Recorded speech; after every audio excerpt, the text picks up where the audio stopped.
Muy buenos días.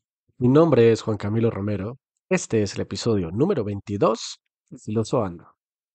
Primero que nada, les deseo a todos los oyentes, independientemente del momento en el que estén escuchando este episodio, un excelente año 2024. Comenzaremos este año de la mano y espero lo terminemos de la misma manera. Siempre es un gusto ver las interacciones, las reacciones, las preguntas y nada más la consistencia de la escucha, así que como siempre, se los agradezco de gran manera. El día de hoy estaremos adentrándonos a otra escuela filosófica helenística, una bastante más famosa, a lo mejor solo por su nombre, pero que es una que hoy solo veremos la parte griega y que en el futuro retomaremos por sus muy importantes figuras romanas y medievas. Me refiero, por supuesto, al estoicismo. El estoicismo es una corriente cuyo nombre significa pórtico. Estoa significa pórtico, las pequeñas escaleras que están en la parte de afuera de cualquier edificio. Es una filosofía que abarca siglos, ¿no? Como mencionaba, y que tiene importantes figuras en el futuro como Séneca y Marco Aurelio, pero esto lo estaremos viendo en sus propios episodios. Ahora, sobre el estoicismo helénico. Es un movimiento contemporáneo al epicurismo pero que a diferencia de este no se centraba en una sola figura, en una sola persona, sino que se vuelve una escuela completa. En la obra de la filosofía helenística de Hugo García Salvatecchi, se cita a Fraile, quien dice que los estoicos tomaron la física de Heráclito, la teología de Platón y Aristóteles, así como la ética de los cínicos, y agregaron todo en una sola escuela. Comenzaremos este episodio con lo que es llamado el estoicismo antiguo. Como varias de las escuelas helenísticas, el estoicismo nace en Atenas, con una figura fundadora. En este caso es Zenón de Sitio. Zenón nace en Sitio, por supuesto, una colonia fenicia en la isla de Chipre. Fue un hijo de un rico comerciante y en su juventud él también se dedicó al comercio y tuvo mucho dinero. Zenón eventualmente llegaría a Atenas en la miseria, después de un naufragio de una de sus naves comerciantes. Cuando comenzó a acercarse a la filosofía, se acercó a la academia, que está dirigida por Polemón, fue al liceo, que está dirigido por Teofrastro, y a la escuela cínica, que en ese momento estaba siendo dirigida por Crates de Tebas. Zenón tuvo muy buena relación con todos estos pensadores y tuvo conocimiento de primera mano de estas escuelas, de una manera muy similar a como lo habría hecho Epicuro, que mencionamos en el episodio pasado.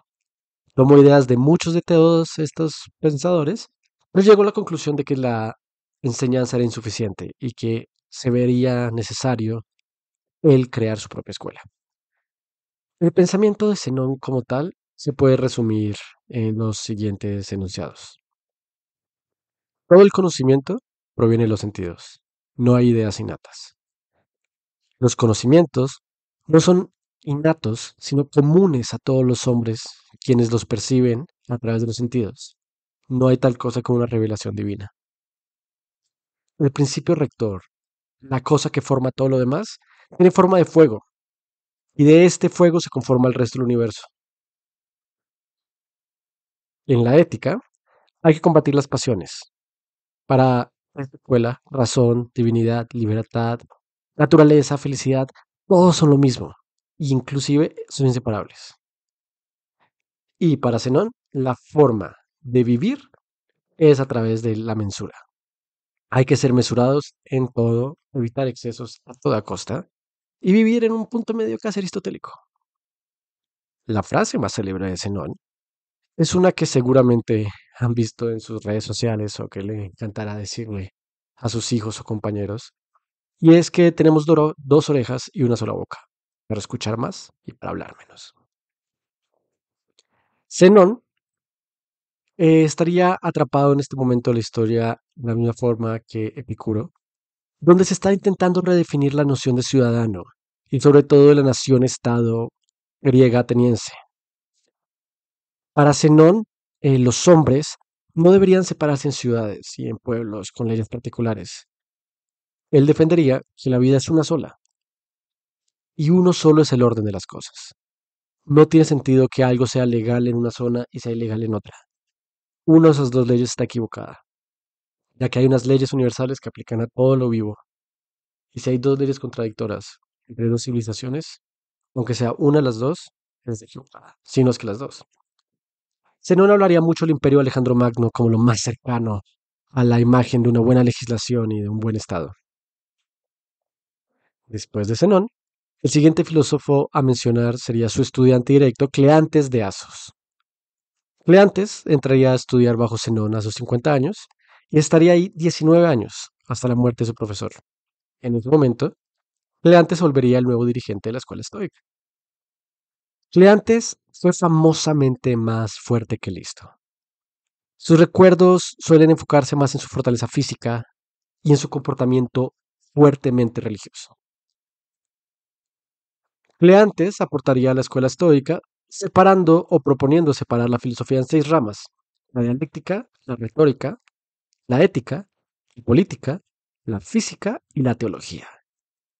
Y para él, la forma correcta de vivir no era necesariamente con mensura, como lo diría su profesor, sino que sería vivir de acuerdo a la naturaleza. Él diría que la salud y la riqueza no deben ser rechazados solo porque sí, pero sí son completamente prescindibles. Es decir, comparte con los cínicos la idea de que no hace falta ser rico ni terriblemente saludable, pero, a diferencia de los cínicos, no busca activamente estas carencias. El siguiente pensador, y quien es considerado refundador del estoicismo, sería Crisipo. Crisipo, que nacería en Soles, una colonia donde años después nacería San Pablo, era un hombre sumamente orgulloso y seguro de sí mismo, pero que no dudaba en dudar. Es decir, él como uno de los máximos intelectuales de su época, trabajaría y revisaría constantemente su trabajo y el trabajo de los anteriores, enfocándose particularmente en la matemática y la lógica. A pesar de perdón, que Chris Sipo no tiene mucho escrito que será conservado, se entiende que fue uno de los grandes filósofos durante milenios, porque fue a través de su lógica y su formato dialéctica que se retomaría inclusive hasta el siglo XX la reimportancia de los procesos lógicos y matemáticos en el pensamiento. Los dos enfoques principales para Crisipo son la lógica y la dialéctica. Para Crisipo, la lógica es la expresión de la ley. Él dice, y cito, la ley es reina de todas las acciones divinas y humanas, por lo que es necesario que sobreentienda las cosas bellas y feas, que gobierne y guíe, y de acuerdo con ello sea regla de lo justo y de lo injusto. Y para aquellos animales que son sociables por naturaleza, tenga imperio sobre lo que se debe hacer y prohíba lo que no debe hacerse. Este hombre sería la figura perfecta de por qué hacemos las cosas así, que es lógico. Porque dentro de mi argumento y de mi tren de pensamiento, tiene sentido comportarnos de esta forma. Y esto es clave en el estoicismo. El estoicismo es práctico ante todo. Sí hay que ser mensurados, sí hay que seguir las creencias sociales a través de la interpretación de la naturaleza, pero lo importante es que todo se hace por un motivo. No solo seguimos ciegamente esto porque así es como lo hacemos, no, se hace porque es lógico. Y porque la lógica es la traducción en acción y en pensamiento de las leyes de naturaleza. Ahora, otro tema importantísimo para Crisipo que hemos dejado de mencionar recientemente, pero que volverá y que realmente nunca dejará la filosofía, es la dialéctica. Para Crisipo, la dialéctica va entre lo significante y lo significado, es decir, estrecha fuertemente la teoría del lenguaje. Crisipo comienza sus estudios de la dialéctica partiendo del tópico de la voz, precisando que la voz del cielo solo la oye el que tiene el oído adecuado. Esto se parece un poco a la teoría de Aristóteles de que un mensaje está compuesto por tres partes: el mensaje, la intención y lo recibido. En el caso de Crisipo, es más solo dos partes: quien da el mensaje y quien lo recibe. El mensaje, al parecer, no es muy examinado.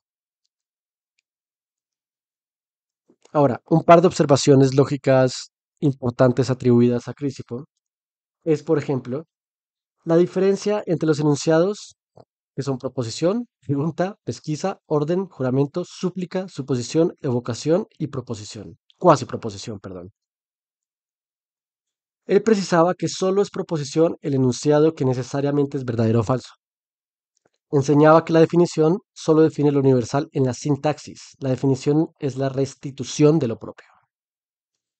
Dejó de apoyar el razonamiento en el silogismo aristotélico, partiendo más de una premisa mayor condicional. Su razonamiento típico es el que se denomina modus ponens. Si S, entonces P, pero se da S, luego se da P. Es decir, hay un proceso causalidad. Esto reduce las falacias lógicas que se le criticaban a Aristóteles.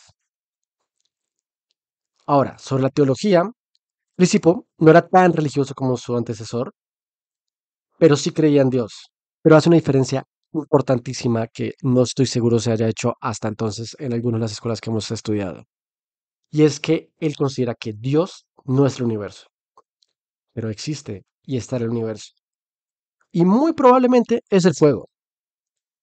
Sin embargo, si comparamos esto con las ideas anteriores, normalmente Dios era una palabra cómoda para referirse al todo, a la realidad, a las reglas del juego. Para Crisipo, Dios existe. No es solo este aglomerado de sociedad. No solo existe, existe entre nosotros. Hay muchas críticas al estoicismo y esto también se debe a que pues el estoicismo va a ir evolucionando y será tomado tanto por los griegos como por los romanos como por la Iglesia Católica. Y van a haber diferentes críticas en diferentes momentos.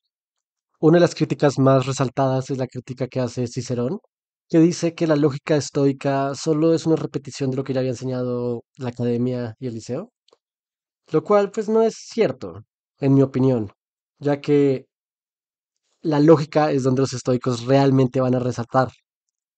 La lógica estoica fue redescubierta en el siglo XIX, por lo que podemos decir hay un lapso entre la crítica y la respuesta a la crítica. Y una de las cosas importantes de la lógica estoica es que es vista como una rama subordinada de la ética. La lógica para los estoicos es la ciencia que permite al hombre dar su adhesión a la estructura del mundo que lo contiene. Es la forma en la que entendemos nuestro rol en el universo. Y solo a través de eso podemos saber cuál es la forma correcta de actuar. Si no sabemos quiénes somos ni cómo estamos compuestos en este universo, no podemos asegurarnos de que estamos actuando una vida correcta. La lógica en el estoicismo también se subordina a la física y se divide en dos partes como tal. Se divide en la dialéctica, que es la discusión en forma dialogada a través de preguntas y respuestas, o sea, tesis, antítesis, síntesis. Yo digo uno, tú dices tres, nos ponemos de acuerdo y es dos. Y la retórica, que es el raciocinio en una forma de disertación. Básicamente el arte de hablar bien. Cómo me comunico, cómo expreso lo que quiero decir, cómo me aseguro de que estoy siendo claro y óptimo al hablar con ustedes. La dialéctica era el fuerte de Zenón y era distinta a la aristotélica y la platónica, siendo mucho más cercana a la de Sócrates y a la de los sofistas, quienes estaban más interesados en hablar bien que en lo que tenían que decir. Zenón define la dialéctica con términos negativos pero claros, como el arte de producir sofismas. La dialéctica no conduce al descubrimiento del ser, y ni siquiera enseña a construir argumentaciones probables. Solo discierne, examina, mide y sopesa. Es decir, la dialéctica como tal no tiene fondo, es pura forma. El fondo, perdón, la retórica no tiene fondo, es forma. La dialéctica es el fondo. Este concepto va a ir evolucionando entre el estoicismo, cosa que retomaremos cuando lleguemos a los estoicos romanos. Ahora, sobre la epistemología de los estoicos. Para ellos, el empirismo es todo. En la plena armonía entre la experiencia interior y la experiencia que cada individuo tiene el mundo exterior que vive, está la realidad, el conocimiento. Hay que encontrar un punto medio entre lo que los demás han experimentado y lo que yo experimento. No hay que perder el trabajo ya hecho. De nuevo, estoico es práctico. Ahora, ellos diferencian fuertemente, y puede ser una crítica a Platón, entre la representación y la imaginación. La representación siendo cuando visualizamos algo o visualizamos un concepto basándonos en lo que ya existe, basándonos en lo que nos conocemos. La imaginación no representa directamente nada en objetivo, es más lo que se te ocurra, ¿no? Digamos, si yo te hablo de un cocodrilo y tú piensas en un cocodrilo, estás representando en tu mente un cocodrilo. Mientras que yo te hablo de un dragón, realmente el dragón no existe, inclusive el dragón platónico, por lo cual estás imaginando, no representando. No es sorpresa pensar entonces que los estoicos eran fuertemente contrarios a Platón y al neoplatonismo. Es curioso cómo todas estas otras figuras se contrarian a Platón, pero a fin de cuentas Platón se volvió el canon filosófico para nosotros. Esto se debe en gran parte a Santo Tomás y a San Agustín, quienes veremos en su momento. Ahora, si los sentidos y la experiencia son todos en la epistemología estoica, ¿qué papel tiene la razón, el pensamiento? Bueno, para los estoicos la razón no es necesariamente contradictoria al empirismo, y en todo caso tiene dos funciones fundamentales. Uno, es la rectora de los sentidos, es decir, a través de la razón es que entendemos lo que nuestros sentidos perciben, y es lo que genera la ciencia, o la sabiduría, que es la representación, el registro, la puesta en palabras de lo que es evidente por la naturalidad. La sabiduría perfecta, la del logos o la razón divina, es una que existe un humo. La sabiduría es lo que el hombre experimenta a través de la razón física. Ahora, ¿cómo es la dialéctica de los estoicos? Particularmente la dialéctica de Cirísico, perdón, de Crisipo. Crisipo describe la dialéctica con una frase. Es una virtud que contiene en sí misma las demás virtudes. Requiere la circunspección que nos dice cuándo conviene aprobar y cuándo conviene no hacerlo. La dialéctica, en pocas palabras, es la forma en la que mides y juzgas qué hay que aceptar y qué hay que cuestionar. Y una vez aceptado o una vez cuestionado, ¿cómo reaccionará él? Si tú me das una hipótesis y yo la rechazo, ¿cómo la compongo? Si tú me das una hipótesis y yo la acepto, ¿por qué la acepto? De nuevo, los estoicos, ante nada, son prácticos. Prácticos y lógicos. Una manera a través de la cual yo visualizo o represento a los estoicos en mi mente es muy similar a los Jedi de Star Wars. Son personas que observan su alrededor, actúan con propósito y entienden la necesidad de hacer caso a las leyes universales o las leyes que superan, como sería la fuerza en el caso del ejemplo. Y esto implica a veces renunciar a ciertas cosas, renunciar a ciertas tentaciones, renunciar a salidas fáciles, como lo podríamos decir. Muchas de las nociones que traemos del estoicismo, que es, ay, hay que ser estoico, es que esta persona me cae bien porque es muy estoica, son términos que llegarán más a profundidad una vez que lleguemos a Séneca y a Cicerón, que no están muy lejos, y también a Marco Aurelio. Pero por hoy solo voy a darles este pequeño gusto, esta pequeña probadita del inicio del estoicismo griego, y no en mucho tiempo regresaremos a lo anterior. Ahora, hoy me encontré con una pregunta nueva en uno de nuestros capítulos, de hecho nuestro primer capítulo. Este es un recordatorio de que yo leo todos sus comentarios. Muchas gracias siempre por comentar. En este caso vemos a Miguel, que nos dice que ha encontrado preguntas filosóficas en su profesión, en este caso en la bioética y la calidad de vida. Y nos pregunta, ¿hasta qué punto es adecuado mantener vivo a un paciente para el pronóstico que pueda tener, pese al pronóstico que pueda tener? Esta pregunta se puede aproximar desde muchas ramas filosóficas y es una pregunta puramente filosófica. Y es, primero que nada, preguntándonos qué es la vida, ¿no? ¿Qué es la vida? ¿Qué es la calidad de vida? ¿Acaso una vida que no se puede disfrutar es digna de vivir? ¿O la vida humana es algo tan sagrado que se tiene que conservar a toda costa? Es un excelente ejemplo y te agradezco, Miguel, por tu pregunta. Yo te la contestaría con lo mismo, preguntándote, ¿la vida depende de su calidad o es un estado binario contra la muerte? Les deseo un feliz año a todos. No dejaré tarea al capítulo de hoy. Nos vemos la próxima semana. Hasta luego.